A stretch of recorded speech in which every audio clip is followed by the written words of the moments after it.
লক্ষ্মী ছানারা, আজকে আমি তোমাদের জন্য এনেছি এক নতুন গল্প।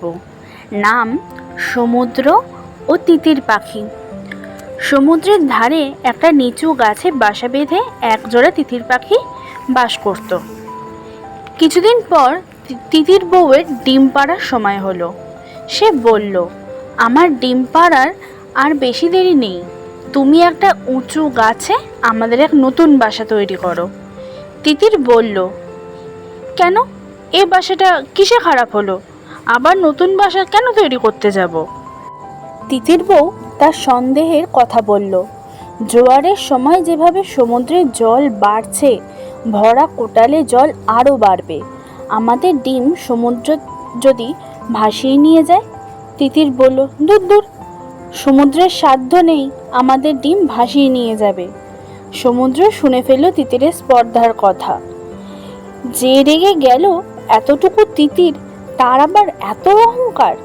দেখা যাক ও কি করে ওর ডিম রক্ষা করে। তিতির বউ সেই বাসায় ডিম পাড়ল। একদিন খাবারের খোঁজে যখন তারা কেউই বাসায় নেই, সেই সময় সমুদ্র তার ঢেউ ভাসিয়ে নিয়ে গিয়ে তিতিরের ডিমগুলোকে নিয়ে গেল। ফিরে এসে তিতির বউ দেখল, কই, বাসায় তো তার আর ডিম নেই। কাঁদতে কাঁদতে তিতিরকে লাঞ্ছনা করে অনেক কথা বলল। মূর্খের মতো তুমি আমার পরামর্শ শুনে কাজ করলে না, দেখো এখন কি হলো। তার ফল হাতে নাতে পেলে তো।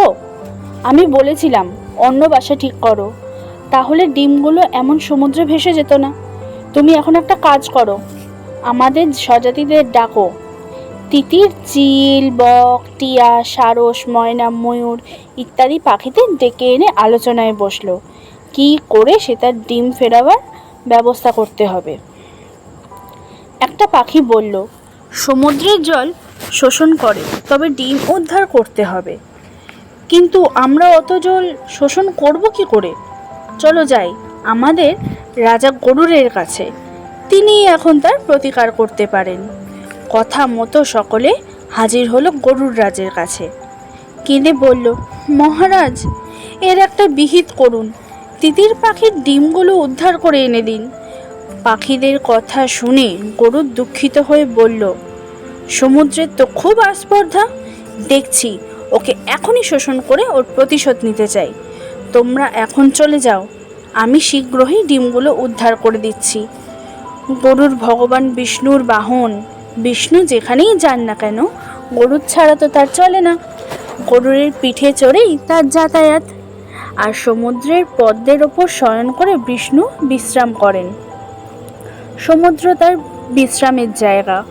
ভগবান বিষ্ণুর কাছে গরুর প্রিয়, সমুদ্র প্রিয়, কিন্তু সমুদ্রের বেয়াদবি আদৌ ভালো নয়। নিরীহ তিতির পাখির ডিম সে ভাসিয়ে নিয়ে যাবে। বিষ্ণু গরুরের কাছে এই সব কথা শুনে বলল, চলো এক্ষুনি গিয়ে সমুদ্রের কাছ থেকে ডিম ফিরিয়ে আনবো। সমুদ্রের কাছে হাজির হলো তারা। বিষ্ণু তার ধনুকে অগ্নিবাণ জুড়লেন। সমুদ্র ডেকে বললেন, ওরে দুষ্টু সমুদ্র, এখন তিতিরের দাম ফিরিয়ে দে, তা না হলে আমার এই বারণের পরও যদি কথা না শুনিস, তবে তোর সমস্ত জল শোষণ করব। সমুদ্র তো খুব ভয় পেয়ে গেল। তিতির পাখির ডিম তৎক্ষণাৎ ফেরত দিয়ে দিল। গরু সেগুলো নিয়ে তিতির বউকে দিয়ে দিল। তিতির পাখিরা খুবই খুশি হলো। খুশি হয়ে সেই ডিমগুলোকে নিয়ে অন্য আর এক জায়গায় বাসা বাঁধল।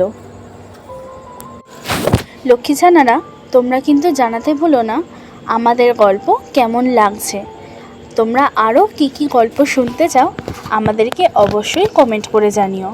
আর ভালো লাগলে চ্যানেলটিকে লাইক, শেয়ার আর সাবস্ক্রাইব করো।